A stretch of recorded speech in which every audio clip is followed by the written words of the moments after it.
Yes, as I was saying, this lecture 10, it is part 2 of our lesson, which is the real numbers. In this part, we are going to revise together how can we simplify radicals and how we perform operations on radicals like addition, subtraction, multiplication, and division of radicals. So first, whenever we talk about square roots, we should keep in mind two important things. We have the symbol of the square root that is called the radical, and inside the radical we have something called the radicand. First, what is the principle of square root? We might have a positive square root. When we talk about a positive square root, we denote it by radical A. If I talk about a negative square root, I denote it by minus radical A. We cannot put the minus inside because we have a very important rule that says a negative radicand does not exist. So if I have, for example, radical minus 16, this does not exist because a negative radicand does not exist. But we can put a minus outside. For example, minus radical 4 gives me minus 2. Why? Because the minus is outside, so I keep it. And radical 4, we will see how can we simplify it in a moment. If I have a radical a squared, how can we simplify? We say that the square cancels the radical, it gives me a. And if we have radical a, all of it squared, also the squared will cancel the radical and it gives me a, whatever a is, any number. How can we find the square roots of perfect squares? What do I mean by perfect squares? When we talk about perfect squares, we are talking about a number inside the radical that has an exponent 2 or an exponent squared. So this is very simple. Whenever I see a radical, any number squared, to simplify it or to calculate it, I say the squared inside cancels the radical and I get a, whatever a is. As an example, for example, if we have radical 36, please pay attention to what I'm asking, because when you ask, you make things easier for you. So if I have a radical 36 and I need to simplify it, I ask, the 36, can we write it as a number squared? Yes, we can, because we know that the 36, it can be written as 6 squared. So now I say the squared cancels the radical and I get the answer 6. Also, for example, radical 9. 9 can be written as a perfect squared, which is a 3 squared. So the squared will cancel the radical and we get 3. Let me move radical 64. Also 64 can be written as a perfect squared, which is 8 squared. The squared cancels the radical and we get 8. For example, radical 100, also we know that 100 is 10 times 10, so we can write it as 10 squared. The squared cancels the radical and we get 10. From where am I getting these? From the multiplication table. We know that 64 is 8 times 8, so we write it 8 squared. 9 is a 3 times a 3, so we write it 3 squared.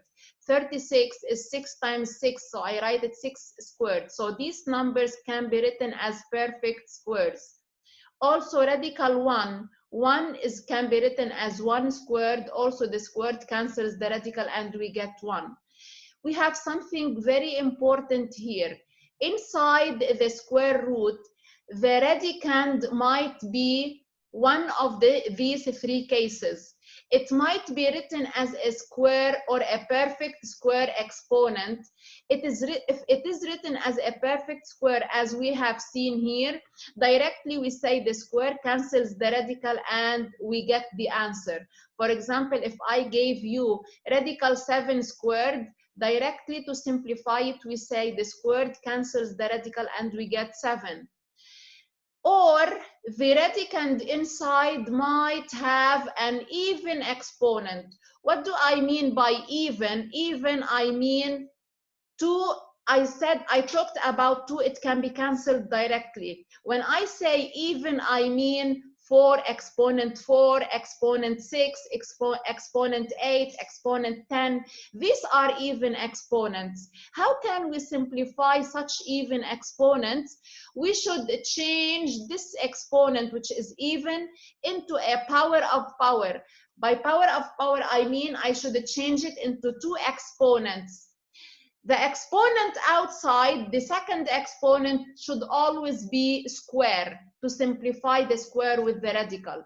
For example, if I gave you radical 2 to the power 6, I look at the exponent inside, it is not square, so I can't say the square cancels the radical.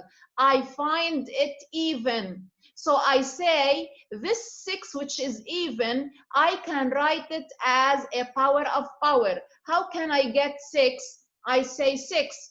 What is the number multiplied by 2 that gives me 6? It's a 3. So I write the exponent 3 inside and I write the exponent 2 outside. Now I say the squared cancels the radical and I get the answer, which is 2 cubed. In this way, I simplify such a radical. Or the exponent inside might be odd. What do I mean by an odd exponent? It might be 3, 5, 7, 9, 11. These are odd numbers. If the exponent is odd, what should I do?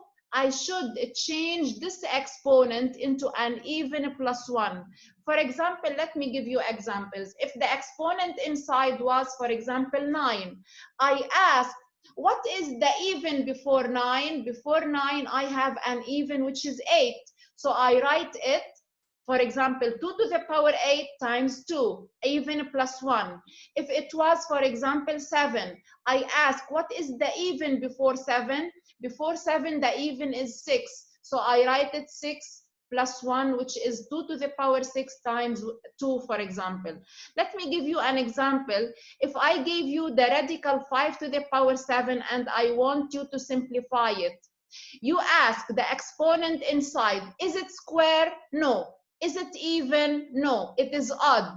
Because it is odd, so 7, I should change it into an even before it plus 1. What is the even before 7? It is 5 to the power 6 times 5.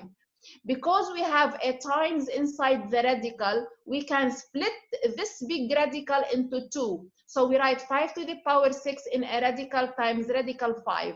Now let's look at radical 5 to the power 6. The exponent inside is even now. As I said in the second case, if the exponent was even, we change it into a power of power. Also the power 6, we change it into a 3 times 2. The 3 is inside and the 2 is outside. Now the squared cancels the radical and I get 5 cubed times radical 5. The answer of 5 cubed is 125 radical 5. Till here, guys, do you have any question about this simplification of radicals? No. Everything is clear till here?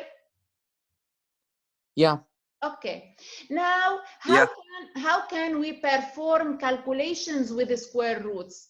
What do I mean by calculations? I mean addition, subtraction, multiplication, and division. First, let me perform multiplication.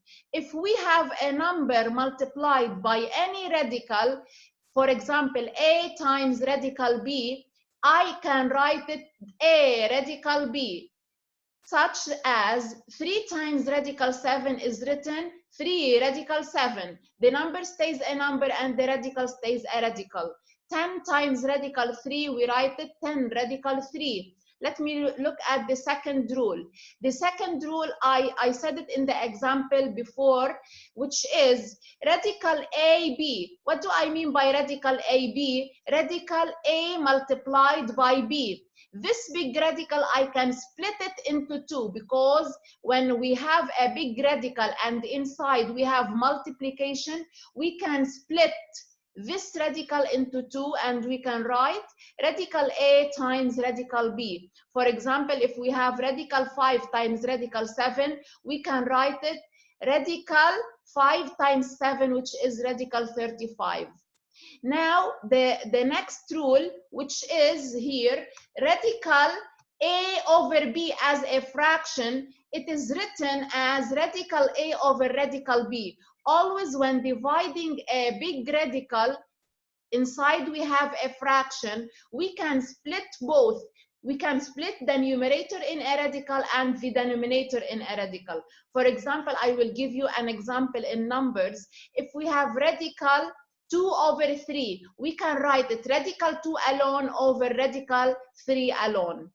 Now I will talk about addition and subtraction of radicals. Which radicals can we add or subtract? We can add or subtract similar With the same. radicands only. Similar. Yes. The radicands that are similar or the radicands that are the same. They are like, for example, 5 radical 2 plus 3 radical 2. Since here we have a radical 2 and here we have a radical 2, we can add or subtract the coefficients of the radical. 5 plus 3 is 8 and we keep the radical 2 as it is. In the second example, I have minus 3 radical 5 plus 2 radical 2 minus 5 radical 5. I can't do these three together. I can do minus 3 radical 5 and minus 5 radical 5 together, and I keep 2 radical 2 as it is because it doesn't have a similar radical. Here we have a rule which is very important. Radical 5 plus radical 3. Can we write it as radical 8? As radical 8, no, because like no, because we cannot add different radicals. Now, if inside the radicand we have no perfect squared, we have no odd exponent or even exponent as we talked before, we have only a number. For example, if I gave you a radical and inside I have a 24, to simplify this, I should ask myself these questions. Is 24 written as a perfect squared? Does it have an exponent 2? It doesn't have an exponent 2. Can we write it as a perfect squared? No, we don't have a number multiplied by itself that gives me 24. So I'm asking the second question. Let me move to the third one.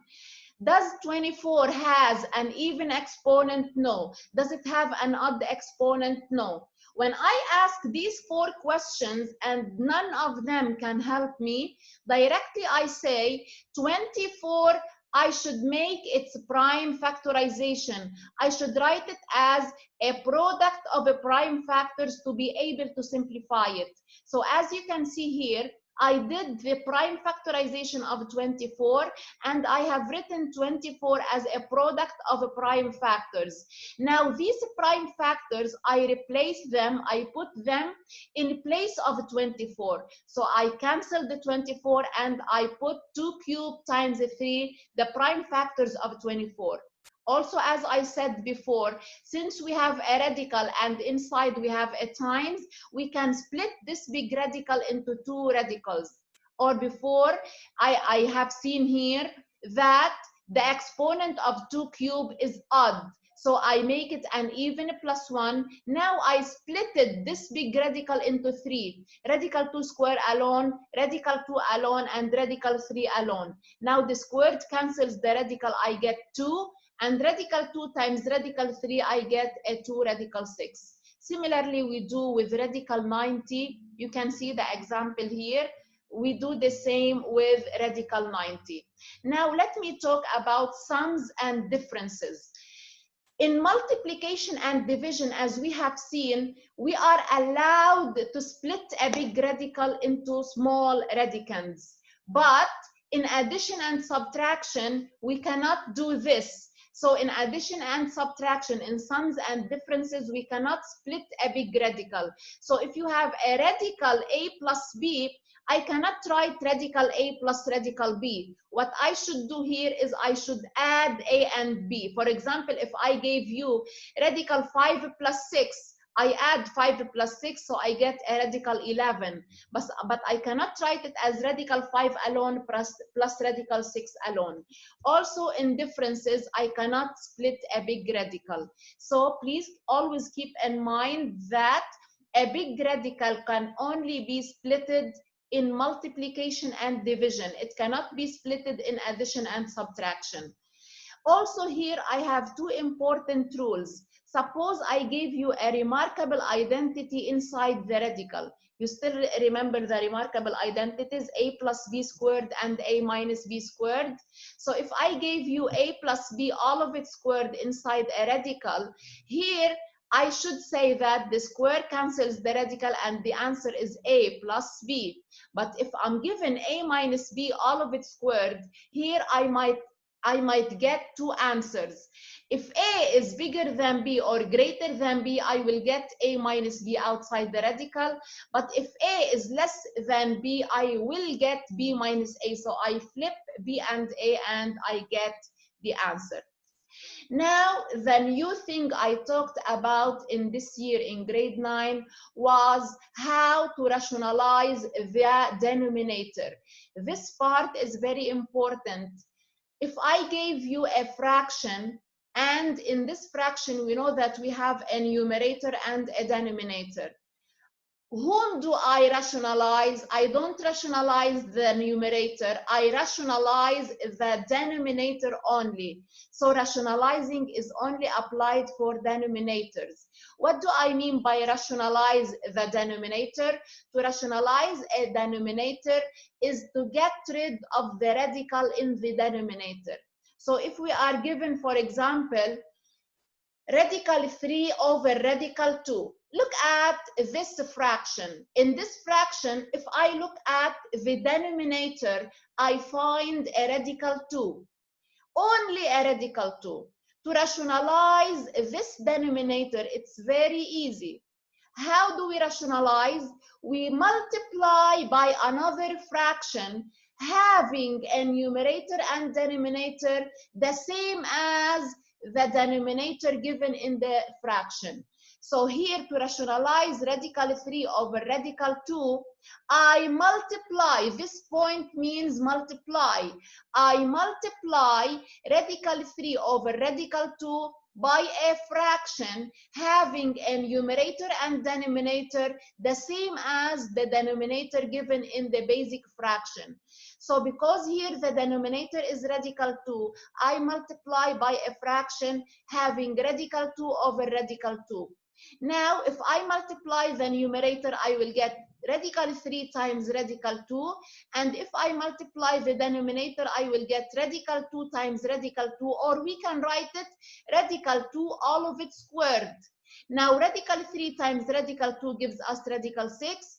And radical 2, all of it squared, gives us 2. Now, in our answer, if we look at the denominator, we find no radical. My denominator is 2, so it is rationalized. I don't care about the numerator. I only care about getting rid of the radical from the denominator. I want to ask you, did you get this case of rationalizing? Yeah. It's clear, right? So when rationalizing such a fraction, we multiply by a fraction having the same numerator and denominator as the given fraction. Now, the second part of rationalizing a fraction is, you might be given a fraction having a radical in the denominator, but not only a radical. You can see now that with the radical, we have an operation. We have a minus or a plus. So whenever we are given such a fraction, 1 over 5 minus radical 3, for example, I should multiply by another fraction. We call it a conjugate of the given denominator. The given denominator is 5 minus radical 3. Conjugate means, I want to discuss the word conjugate. Conjugate means we multiply by the same factors. Here I have 5, here I have 5. Here I have radical 3, here I have radical 3. But if the given is minus, I should multiply by a plus.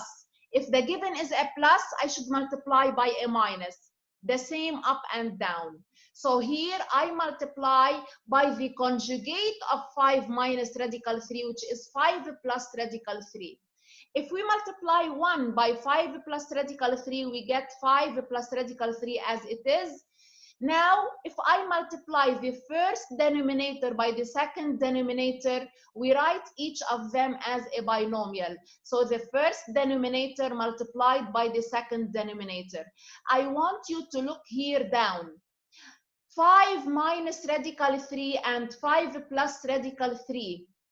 It makes you think of what here? Can you tell me? Of remarkable identities? Yes, which remarkable identity? 3. Yes, because we have a minus b into a plus b.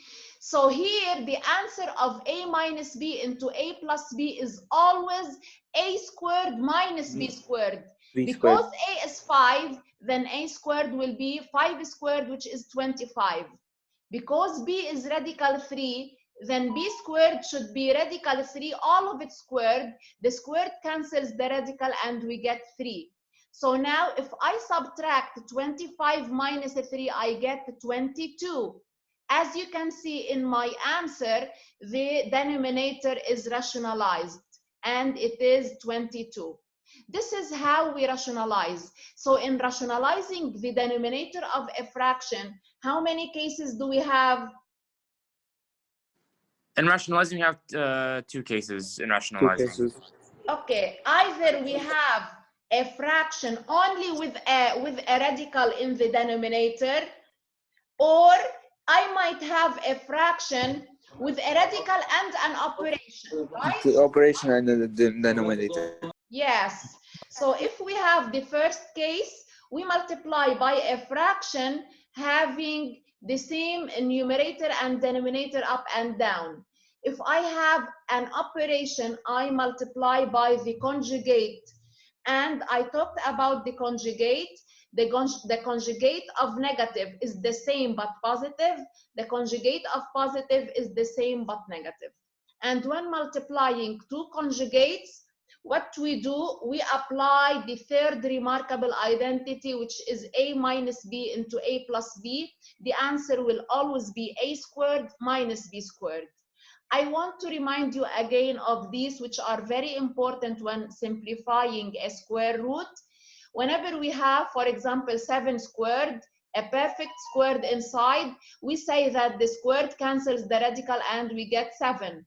Minus 5, all of it squared. Here, some of you might ask me, Miss, you told us that a negative radicand does not exist. How come you have written minus 5 inside? Yes, we have a minus 5, but the minus here is a square, and we know that any minus squared becomes positive, so it's positive, it's not negative, because the answer of minus 5 squared is positive and it's not negative. Okay, so we get 5 because the squared cancels the radical. If we have a radical 3, all of it squared, also the squared cancels the radical and we get 3. If we have a minus outside, this minus has nothing to do with the squared, so we keep it. If the minus is inside the radical, so it has something to do with the squared, so the minus becomes positive. If I have a radical minus 5 squared, then this one does not exist. Why? Because the minus has nothing to do with the squared. So the squared will not change the minus into positive. So we say a negative radicand does not exist. Finally, how can we write a given expression with many radicals in the form of only one radical, which is a radical b? A radical b has only one radical in it. To do such thing, it's very easy. First, I make sure that which of these radicals are prime and which are non-prime. 3 is prime, so I have nothing to do with it. 27 is a non-prime number, so I should make its prime factorization. 12 is a non-prime number, I need to make its prime factorization. 48 is a non-prime number, I need to make its prime factorization. After I make the prime factorizations of the numbers that are non-prime, I keep radical 3 as it is. I replace 27 by its prime factors. I replace 12 by its prime factors. I replace 48 by the prime factors. Then I simplify using perfect square, odd and even exponents. So this was the lecture of this week that we studied in class this week with your friends. You have a quiz today, right? Did you do the quiz? I did it I'll yesterday. do it like later today. I'm Yeah. midway. Almost done with it. آدم أنت عملتها للكويز.